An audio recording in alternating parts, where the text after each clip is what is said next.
Hello, and welcome to another episode of Footnotes, in which I explore the most ravishing language and ideas from the last week of Wired.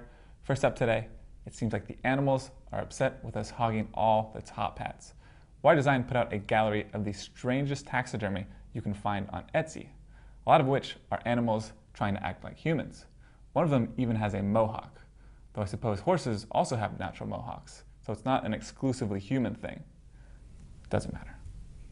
This humanization of non-human ideas, objects, and creatures is called anthropomorphism.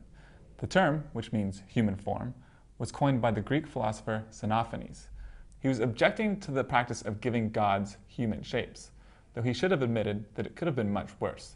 The gods could have been appearing as their respective names.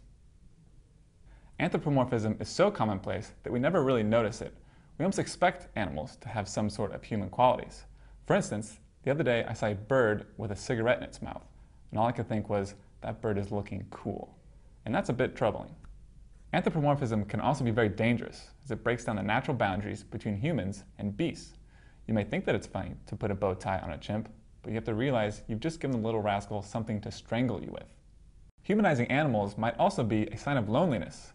It's theorized that anthropomorphizing a pet with something like a sweater is a subconscious attempt to create a human-like friend. Only it's a friend without pants, and that's no friend at all.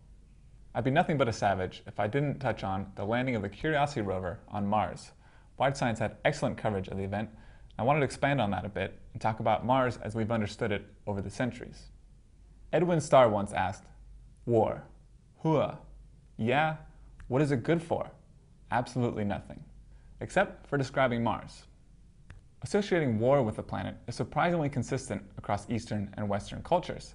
This derives from the planet's reddish hue, which comes to mean blood or fire, but apparently not nice things like strawberries and kisses. It wasn't until the late 1800s that telescopes got powerful enough to show Mars in detail. An Italian astronomer created the first map of the surface in 1877, finding not strawberries or fires, but canals, kind of like Venice has, only without Indiana Jones flying around making a mess of things. Except they weren't canals. It was an optical illusion. But this got people thinking that perhaps the canals had been dug by intelligent life forms, the Martians, and they were probably very ornery, as in H.G. Wells' classic The War of the Worlds, in which Tom Cruise ruins a perfectly good bug. One can only hope that NASA included speakers on Curiosity that blast this recording to thoroughly confuse any Martians. Then we hand out cigarettes, bow ties, and sweaters, and pants.